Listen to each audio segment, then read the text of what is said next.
Hey guys, welcome back to my channel. My name is Katelyn Brooke and I help hairstylists and beauty industry professionals to act like a business so that they can get paid like a business. If that's something that you think you're interested in, then make sure to like this video and subscribe so you can see more videos like this every week. Today we're going to be going over policies in your business, and specifically we're going to be talking about cancellation policies and exactly why you might be ruining your business with your cancellation policy or lack thereof. So by the end of this video, you're going to have a plan in place for your new policies and how to implement them and where to send them to your clients. So if you're interested, then make sure to keep watching and like this video if you enjoy it. So first, let's go over what the cancellation policy does. So number one, it sets boundaries between you and your client. So it's going to give you something to stand by whenever your feelings kind of get in the way and you feel bad for your client. You're going to have to stick to your policies because it's only fair to do so for every single client. And number two, it's going to establish that rule in place from day one.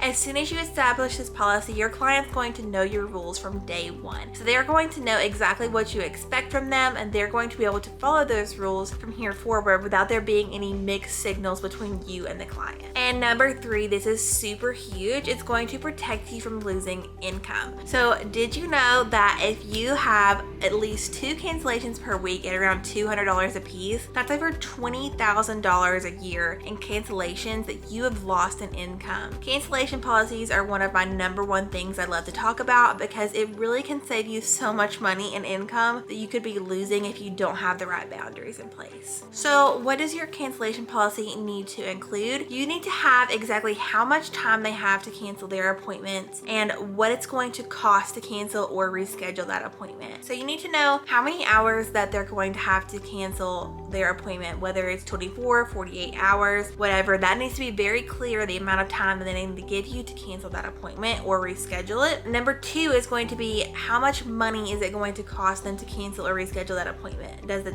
cost go up if they cancel super last minute or no show, or is it the same across the board when they cancel? You need to have those things very clearly laid out in your policies. And if you would like a copy of my policy, I have that linked below. All you have to do is click that link and enter your email and we will send that over to you. And the last thing that your cancellation policy needs to include, you need to have either a deposit required or a credit card on file, because otherwise you are never going to get that money for that cancellation fee because people are not going to come and pay you. You have to protect yourself.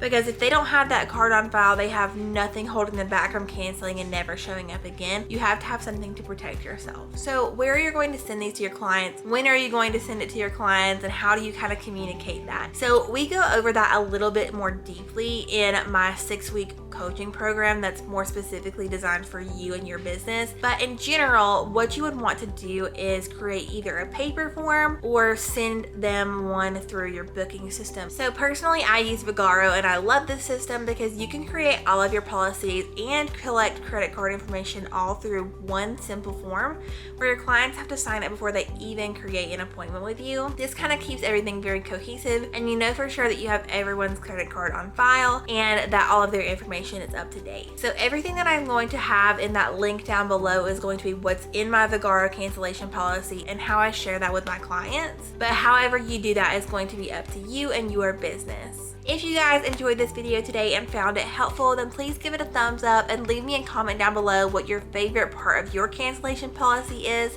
And I hope to see you guys next week in a new video.